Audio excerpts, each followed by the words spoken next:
Doctor रश्मि वशिष्ठ, सह आचार्य राजनीति विज्ञान, गवर्नमेंट कॉलेज जयपुर। बच्चों, आज हम मार्क्स के जो विचार हैं उनके बारे में जानेंगे और समझेंगे कि मार्क्स के विचार किस प्रकार के हैं और क्या क्या उनके स्रोत हैं और उनके विचार कहाँ से लिए गए हैं। कार्ल मार्क्स का जन्म जर्मनी के ट्रीबस नामक स्थान में यहूदी मध्यम वर्गीय परिवार में हुआ था। ये प्रतिभावान विद्यार्थी था और इसके जो माता पिता थे वो यहूदी धर्म को त्याग कर ईसाई धर्म को ग्रहण कर लिया था और स्वाभाविक रूप से उनके बच्चों ने भी इसी धर्म के अनुयायी हो गए थे। मार्क्स की जो प्रारंभिक शिक्षा है उनके भावी ससुर तथा एक उदार विचारक वेस्टफेलन के घर तथा एक विद्यालय में हुई। मार्क्स ने द्वंद्वात्मक जो दर्शन है, जो प्रणाली है, उसका बहुत अच्छे से अध्ययन किया है। मार्क्स के दर्शन के बहुत सारे स्रोत हैं। हीगल हैं, फ्रेंच समाजवादी विशेषताएं हैं, ब्रिटिश समाजवादी तथा अर्थशास्त्रियों की विचारधारा का प्रभाव है। मार्क्स ने बहुत सारे विचारों का प्रतिपादन किया है, बहुत सारे सिद्धांतों के बारे में बताया है। उनके जो सिद्धांत हैं उनमें सबसे पहला जो सिद्धांत है वो है द्वंद्वात्मक भौतिकवाद का सिद्धांत और ये मार्क्स के विचारों का मूल आधार है।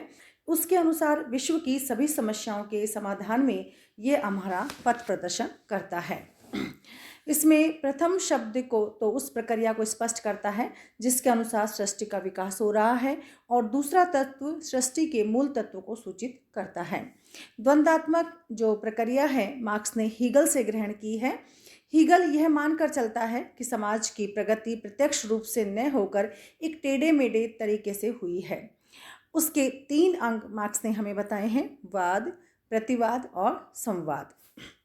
मार्क्स के अनुसार वाद समाज की एक साधारण स्थिति है, इसमें कहीं कोई अंतर्विरोध नहीं पाया जाता है। उनकी दृष्टि में थोड़े समय बाद असंतुष्ट हो जाते हैं लोग और उसकी प्रतिक्रिया स्वरूप कुछ क्रियाएं सामने आने लगती हैं और उसी प्रतिक्रियाओं के फलस्वरूप उत्पन्न होता है प्रतिवाद।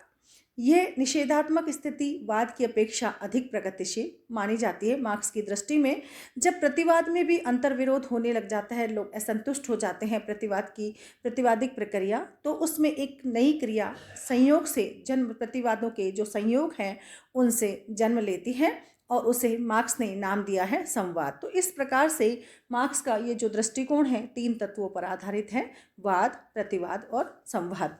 मार्क्स ने इस क्रिया या प्रक्रिया को या उसके अनुयायियों ने हमें एक गेहूं के दाने से समझाने का प्रयास किया है। मार्क्स कहता है कि गेहूं का एक दाना लीजिए, यह दाना वह भूमि में बो देने के उपरांत इसके विरुद्ध भूमि की प्रक्रिया प्रारंभ होती है। यह भूमि से संघर्ष करता है और गल करके नष्ट हो जाता है और फिर अंकुरित होता है और पौधा बनता है। यह पौधा विकास की दूसरी कड़ी अर्थात प्रतिवाद है। जब तीसरी कड़ी पौधे में बाली का आना, इसका पकना, फिर वापस गेहूं का दाना बनना, पौधे का सूख कर नष्ट हो जाना और गेहूं का दाना बनना, तो जो ये तीसरा विपरिणाम है, जो तीसरा इसका दृष्टिकोण है, जो तीसरा तत्व हमें दिखाई देता है, वो मार्क्स की दृष्टि में संवाद है। तो आर्थिक जीवन की विभिन्न अवस्थाओं के संदर्भ में इस द्वंद्वात्मक प्रक्रिया को इस प्रकार समझाया जा सकता है कि पूंजीवाद या व्यक्तिगत संपत्ति की व्यवस्था वाद है, जिसमें यह असंगति रहती है कि समाज संपत्तिशील व सर्वहारा लोगों के 2 वर्गों में बंट जाता है। इसकी असंगति या दोष के कारण समाज में संघर्ष होता है और फिर इसके फलस्वरूप समाज के अंदर सर्वहारा वर्ग के अधिनायक तंत्र की व्यवस्था होती है। इन दोनों अवस्थाओं के संवाद स्वरूप यह अवस्था होती है जिसमें साम्यवादी अवस्था कहा जाता है, जो तीसरी इसकी व्यवस्था है। मार्क्स ने द्वंद्वात्मक प्रणाली हीगल से ग्रहण की है, लेकिन मार्क्स का और हीगल का जो दृष्टिकोण है वो बिल्कुल अलग अलग है। स्वयं मार्क्स ने कहा है कि मेरी द्वंद्वात्मक पद्धति न केवल हीगलवादी पद्धति से भिन्न है बल्कि वह उससे बिल्कुल विपरीत है। मैंने हीगल में द्वंद्वात्मक तर्क अपने सिर के बल पर खड़ा पाया, मैंने उसे सीधा करके पैरों के बल खड़ा कर दिया है। तो इस प्रकार से हम कह सकते हैं कि मार्क्स का ये जो द्वंद्वात्मक प्रक्रिया का दृष्टिकोण है लिया हीगल से गया है, लेकिन दोनों में बहुत ज़्यादा अंतर पाया जाता है।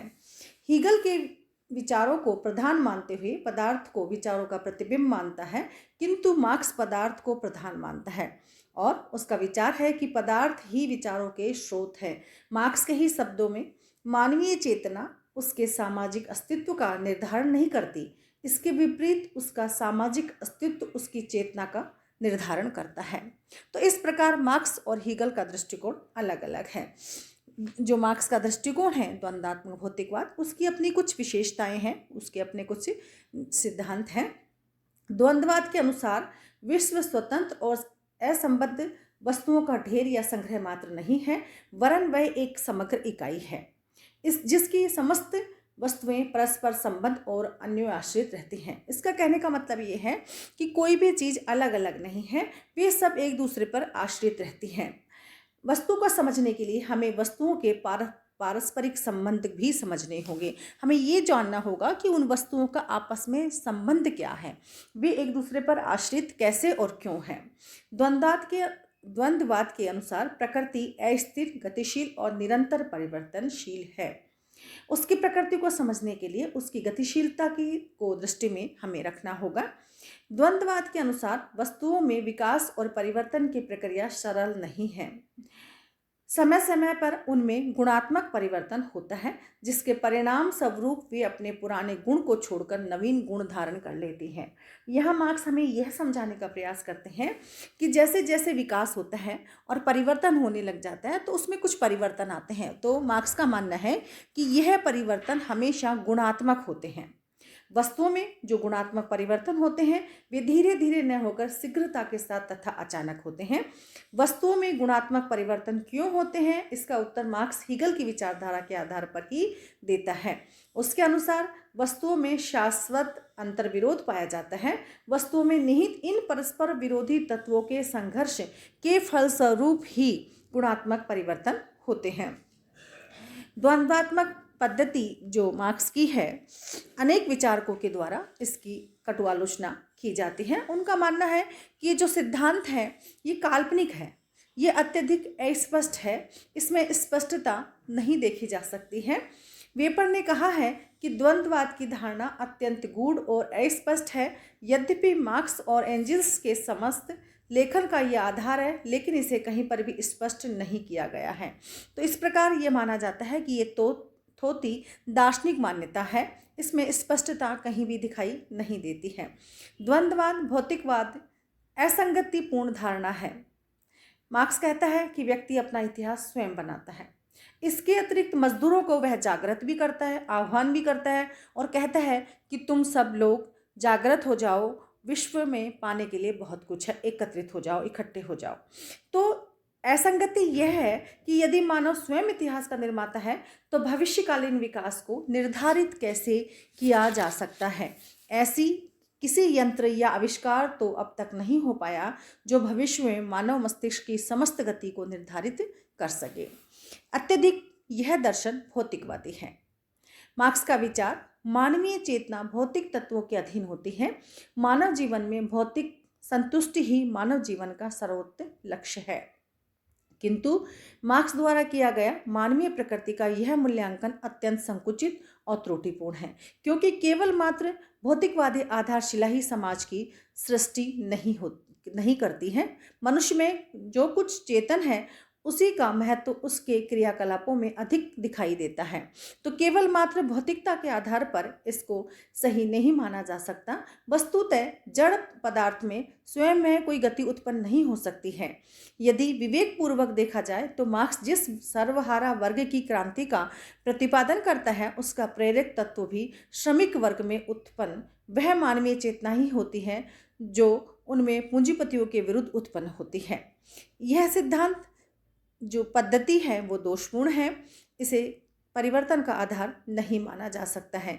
इतिहास एक अविरल धारा है जो बहती रहती है और जिसमें न तो कोई अंतिम अवस्था होती है और न ही कोई खत्म होने वाली चीज़ पाई जाती है, न ही क्रांति के द्वारा भिन्न भिन्न परिवर्तनों की अवस्थाएं हैं देखी जा सकती हैं। और बहुत सारी अवस्थाएं हैं, सैकड़ों वर्ष के पश्चात परिवर्तन हुए हैं।